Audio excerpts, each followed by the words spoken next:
ओम सच्चिदानंद रूपाय विश्वोत्पत्त्यादिहेतवे तापत्रय विनाशाय श्रीकृष्णाय वयं नमः। श्रीकृष्णाय वयं नमः। ओम अखंडानंद बोधाय शिष्य संतापहारिणे सच्चिदानंद रूपाय तस्मै श्री गुरवे नमः। तस्मै श्री गुरवे नमः। ओम। पूर्व प्रसंग में आप श्रवण कर रहे थे, विदुर जी यात्रा करते हुए वृंदावन में पधारे। यमुना के किनारे किनारे वृंदावन आए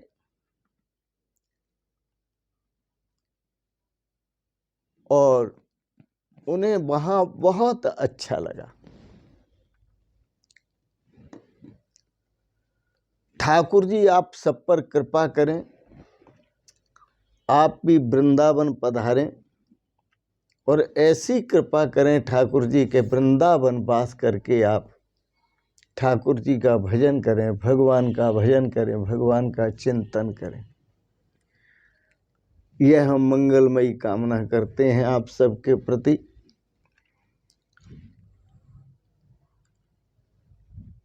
जमुना किनारे अथवा गंगा किनारे, नर्मदा किनारे पवित्र जो नदियां हैं, इनके किनारे जाकर कभी सांसारिक चर्चा नहीं करनी चाहिए। इनके किनारे पहुंचने पर तो आपके भीतर भक्ति की धारा बहनी चाहिए। आप भगवान का भजन करें, भगवान का चिंतन करें, भगवान का स्मरण करें। ठाकुर जी की, भगवान की बड़ी कृपा जो यहाँ तक भगवान हमको लेकर आए। विदुर जी ने सुना, वृंदावन की लीला को देखा। ब्रज में कन्हैया नंगे पांव घूमते हैं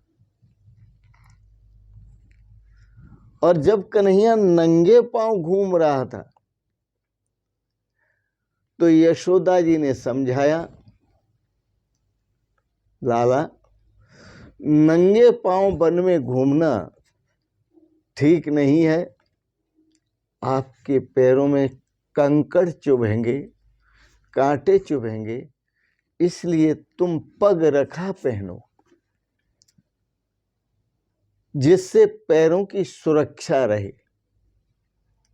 पग रखा पहनकर जाया करो। कन्हैया ने कहा, गायों की सेवा करने के लिए मैया मैं इस ब्रज में आया हूं, गायों की सेवा करने के लिए। यस, इस ब्रज में आया हूं और मैं ये सोचता हूं, कन्हैया ने कहा, मैं ये सोचता हूं कि पहले मुझे जो जन्म मिला था वो एक राजा के यहां मिला था और राम रूप में मैंने गायों की सेवा नहीं कर पाई। मैंने वहां यह प्रार्थना की भगवान से कि अगला जन्म जब मुझे मिले तो ऐसे स्थान में मिले कि मैं जी भर के गायों की सेवा करूं। तो गत जन्म में एक राजा के घर राम बनकर जन्मा, वहां मुझे किसी ने भी गौ सेवा नहीं करने दी। इसलिए मैंने सोचा कि भविष्य में मैं गोपाल बनूंगा, गोपाल का जन्म लूंगा। गोपाल का जन्म लेने का मतलब, गोपाल बनने का मतलब गौ सेवा करूंगा। भगवान इस ब्रज में गौ सेवा का संकल्प लेकर प्रकट हुए हैं। 5 वर्ष के बालक थे, तभी से गायों को खिलाने के बाद खुद खाते थे।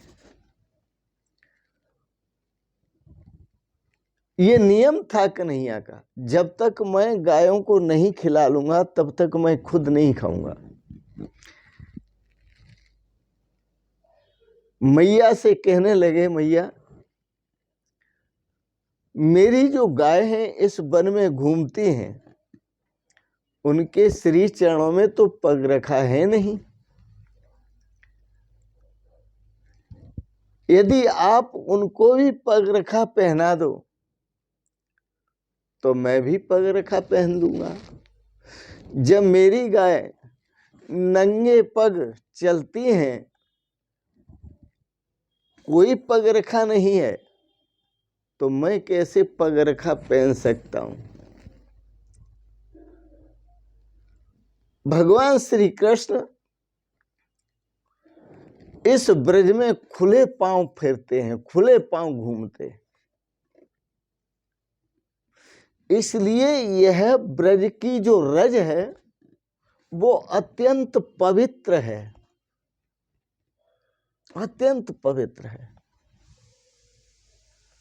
जा ब्रज रज को तो देवता गण भी तरसते हैं। वो द्वारिकाधीश राजा द्वारिका में है और यहाँ तो रज को पवित्र करने वाले नंगे पैर घूमते हैं भगवान श्री कृष्ण। विदुर जी को जब ऐसा ख्याल आया, इस लीला का दिग्दर्शन हुआ, तो उस पावन रज में विदुर जी लौटते हैं, आनंद का अनुभव करते हैं। यह जहां अपना आश्रम बना हुआ है, यहां से जमुना किनारे तक रमण रेती कही जाती है। भगवान यहीं पर लीला करते थे, नंगे पांव चलते थे और यहाँ रमण रेती में रमण करते थे भगवान।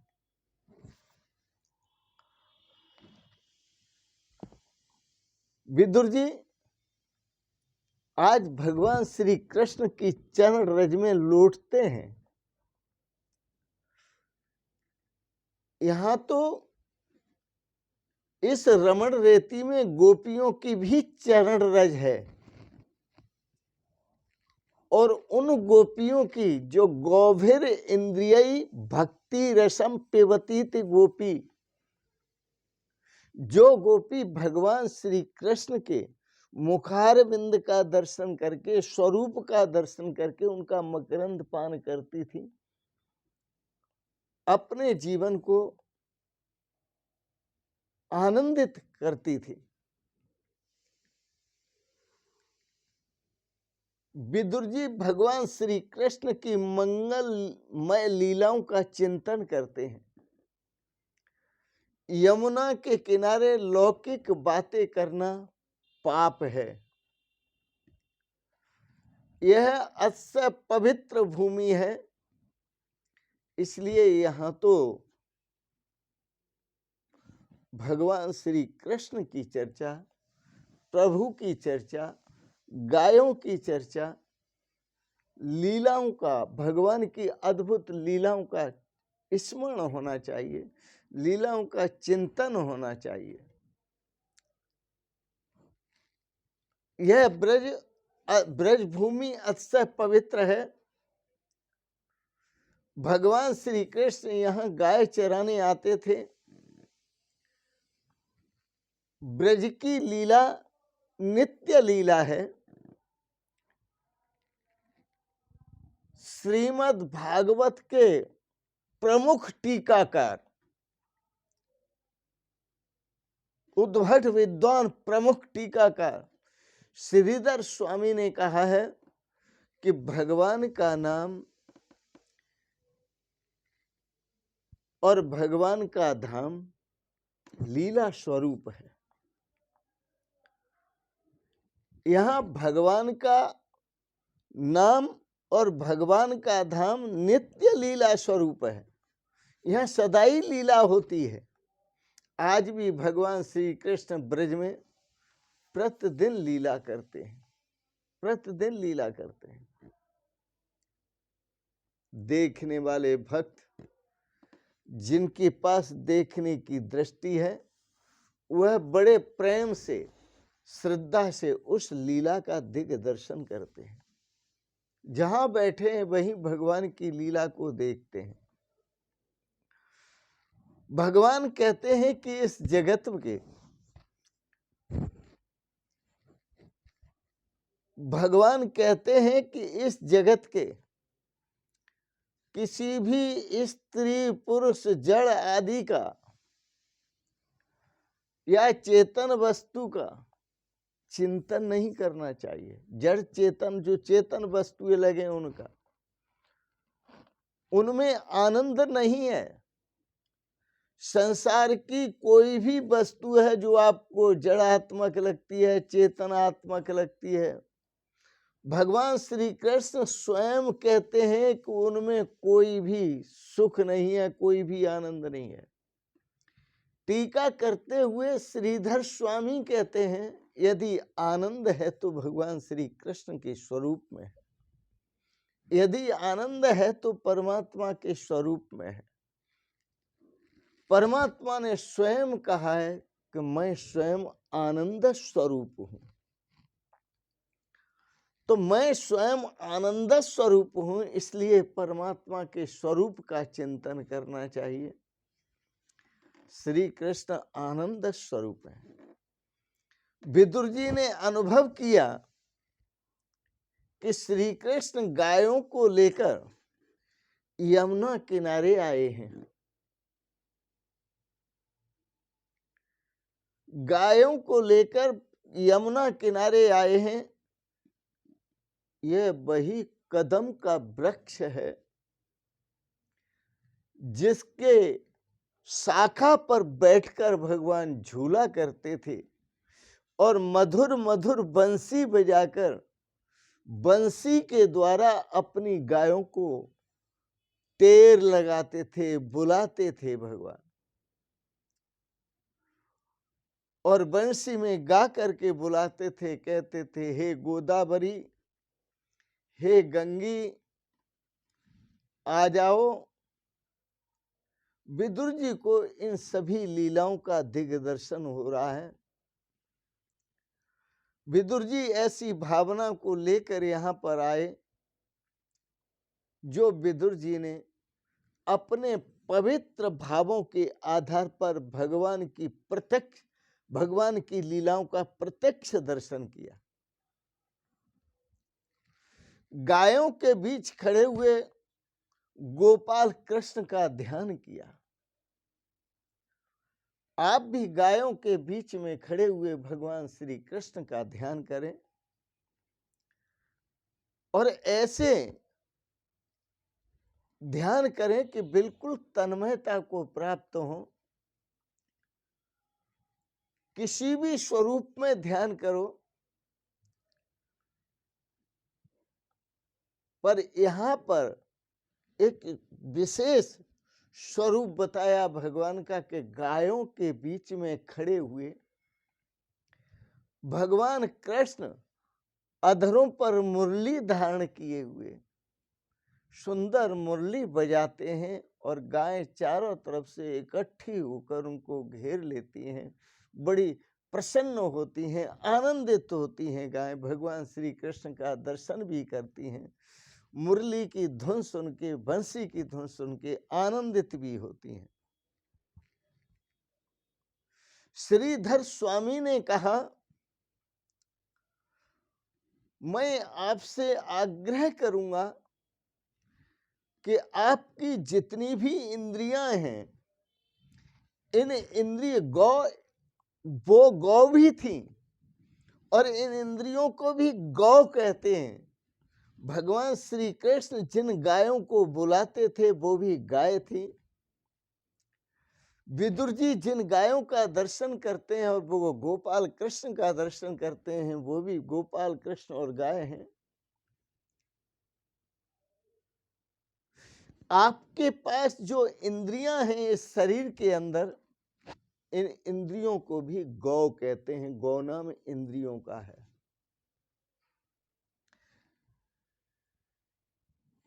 इस गौचारण लीला से हमें ये शिक्षा मिलती है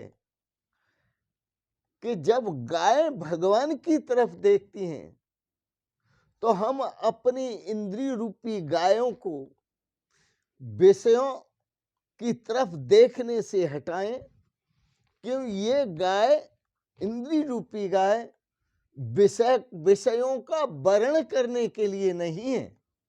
ये इंद्रिय रूपी जो गाय है वो है परमात्मा का वर्ण करने के लिए है, गोपाल कृष्ण का वर्ण करने के लिए है, भगवान के स्वरूप का वर्ण करने के लिए है। इसलिए भगवान श्री कृष्ण का एक नाम है ऋषिकेश, और ऋषिकेश का अर्थ होता है, ऋषिक कहते हैं इंद्रियों को, ऋषिक कहते हैं इंद्रियों को, और ईश कहते हैं स्वामी को। हमारी इंद्रियों के जो स्वामी हैं वो भगवान हैं, परमात्मा हैं, जो आनंद स्वरूप है। हमारी इंद्रियां, इनको चाहिए कि ये विषयों का वर्ण न करें बल्कि परमात्मा का वर्ण करें, भगवान श्री कृष्ण का वर्ण करें, क्योंकि भगवान श्री कृष्ण ही इन इंद्रियों के स्वामी हैं। इंद्रियों के जो सच्चे पति हैं भगवान श्री कृष्ण हैं। भगवान ही इंद्रियों का पति होना चाहिए।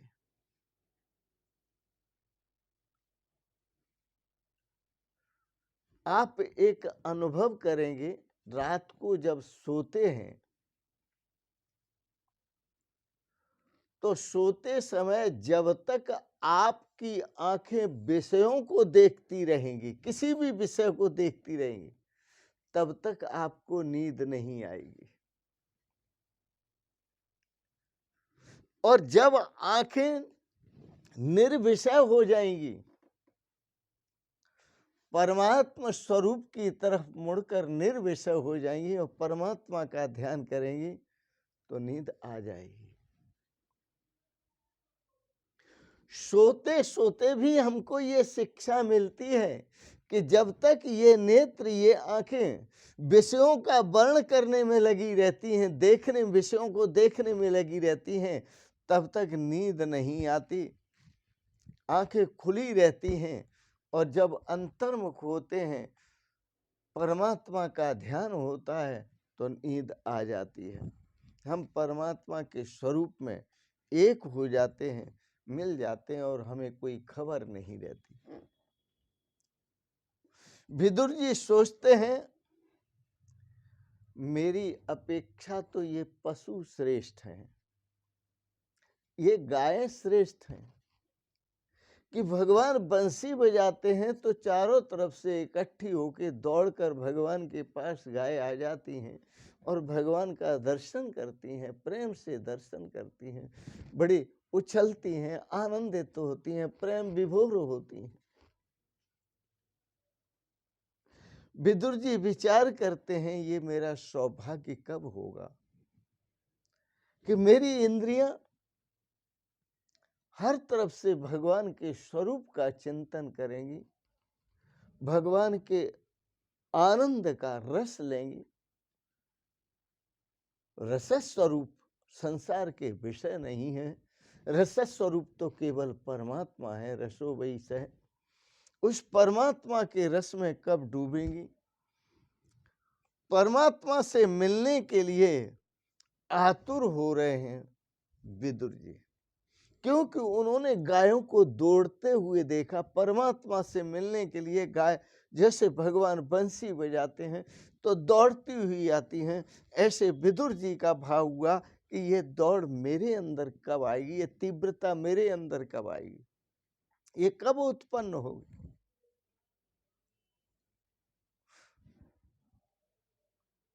भगवान की बंसी सुनकर गाय तीव्रता से दौड़ती आती है भगवान के पास, और एक मैं हूं जो पत्थर सा जहां बैठा हूं सुनता रहता हूं, लेकिन बैठा हूं वहां बैठा हूं पत्थर सा।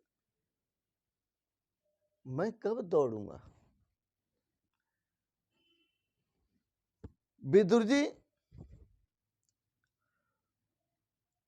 विदुर जी की आंखें गीली हो गईं,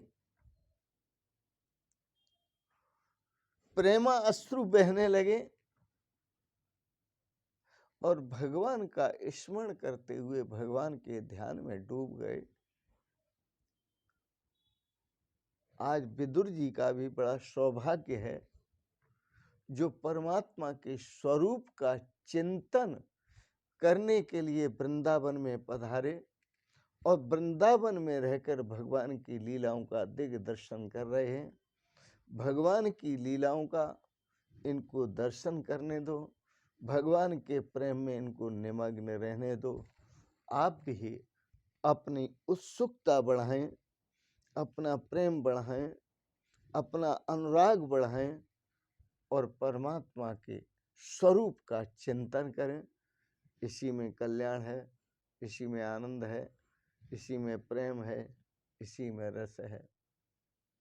मैं आप सबके प्रति मंगलमयी शुभ कामनाएं करता हूं कि आपकी इंद्रियां विषया अभिमुख न रहकर विषय विमुख हो जाएं और परमात्मा के सन्मुख हो जाएं।